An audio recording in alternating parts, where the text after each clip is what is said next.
interdicted on time. The next 7 years, elections would be narco-politics. And we would be like Mexico. Sa Mexico, ang babaeng mayor took her oath of office in the morning, and in the afternoon, she was dead. I will not allow my country to degenerate into that kind of basurahan. For as long as I'm mayor, the curfew will be maintained.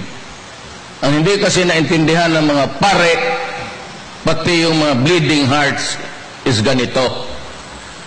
Itong mga human rights ng mga congressman, pagkabobo naman ninyo. At talaga bobo eh. With all the rantings, you know, when we take into custody a child or children, we are not in the process of arresting. We are taking into custody the child to protect him from harm.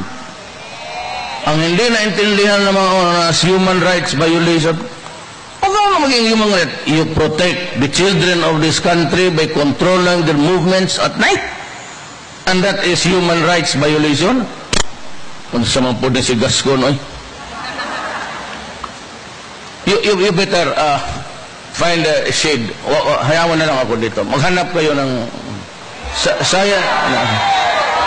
Sa bada? Sige na na. Hoy, ang kapital mo kay maputi ka pag naitim ka, pangit ka, ulis ka.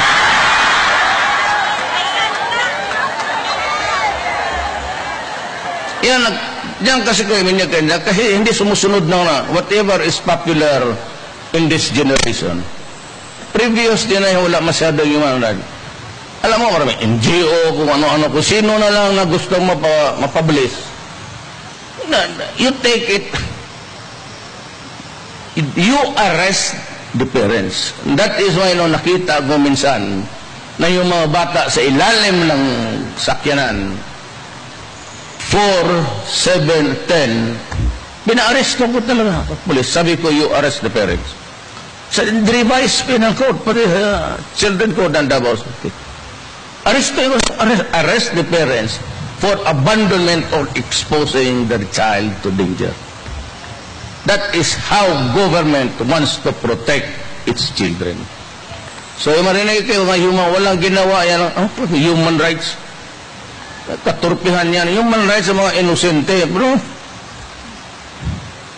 now, ang itong death penalty, hindi nila nakuha eh. Sabi nila, meron naman tayong death penalty noon. Sabi ninyo, it would deter or to prevent or discourage criminals from committing serious crimes because there is the death penalty in the law books of this country. Meron tayo hanggang inilift. Tapos, dito sa side is retribution. Dalawa yan eh. Positivist theory, pati itong classical. Ako, ang pagkatao ko, I believe in the retribution. Why? Magbayad ka. Anak ng, pag may pinatay ka, o tapos ni-rape mo, dapat magpagamatay ka. Magbayad ka. Dito sa kanila, it will not deter. Sabi nila, Duterte, at meron man tayo noon, wala man nangyari. It did not prevent, obstruct, or deter persons, criminals from committing crimes. Correct. Why? Because it was not implemented. Kaya, ang tao sabi, death penalty, wala yan. Hindi pina-implement yan eh. And so, iyan ang hindi pumasok sa utak ng mga putang inat.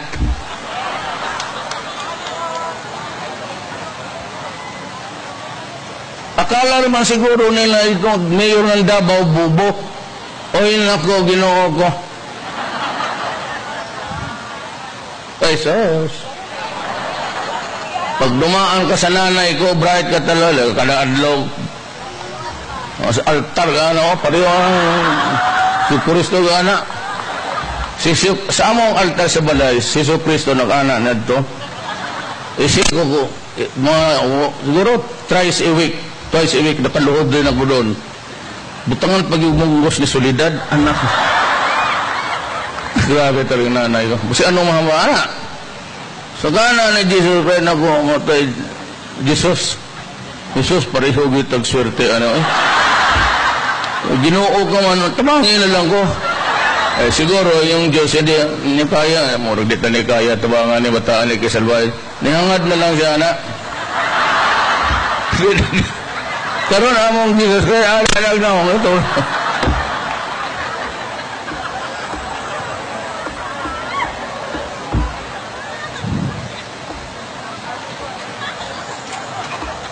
The curfew will be strictly implemented all throughout the country. Now, I will decide whether I will impose the 1 o'clock liquor ban also for everybody. We cannot be forever drinking and forever merrymaking. Alam mo, dumaan ako ng estudyante. Nabubuhay lang dyan sa inuman. Okay, sa hotels, foreigners. So when I decided sa liquor ban dito, at experience namin, totoo lang. Ay, masibo lang. Pareho mo ka-experience sa Beda. Saan niya tuloy ako makita? Doon sa Ligarda, Minjula, nas kanto, na itulay da, na beer da, sige inom, alauna pa sa hapon. Puta na pag-abot sa alas 4 klase na, lango na. O ito unto, wasting the money. Kasi dito, mga bata, magpasyal ako. It's all children, teenagers. It does not really do us any good for a country. There has to be discipline. Curfew, then I will go ahead with, alam mo na, marami nang namamatay kampanya sa droga. Kung may mga anak kayo, o may mga kapatid, o kumare, kumpare, warningan lang talaga ninyo. Hindi ako atras dito, and I tell you now, as I've said before, so na, puyapan? Tiguang o bata? Pang 911? Ay, hawa na lagi mo da, pangita akong glandong ito. Get a shader somewhere. Because I'm enunciating now the policy of government. Day after tomorrow, mag-take off na ko yan. Ang ano naman ito sa kwan?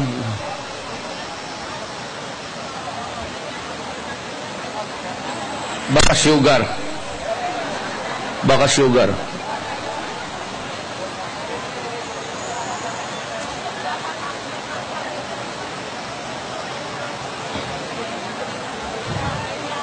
Kisa pa'y gusto mo makuyapan diya ngaya akong gatso.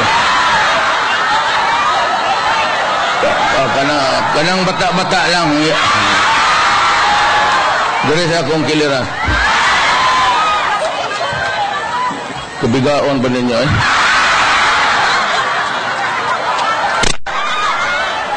Well anyway, hindi na ako kay init kayo.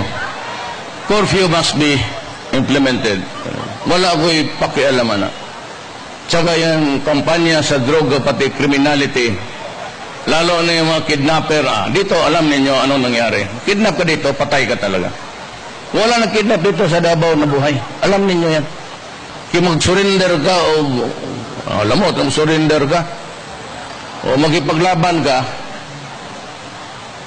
it will be implemented criminality. Yun ang gusto ng tao. Yun mga sinasabi, OFW, nag-landslide ako. America, nag-landslide ako. Why? Ang mga OFW, sir, ang among mga pamilya, trabaho mi nga rin, ang akong bana, nas Qatar ako, nas Dubai, akong mga anak in town, basig malulong sa droga o pasipadan sa mga adik. That's their worry. That is why nag-landslide ko. They never knew me before. So, not because na, sabi ko, wala ako na isang congressman, na isang governor. And yet I won. Why? Tao. Why? Because I was the person carrying the right message. Corruption in government, criminality. So tutuparin ko yan, baski sagasaan ko, baski sino. uniced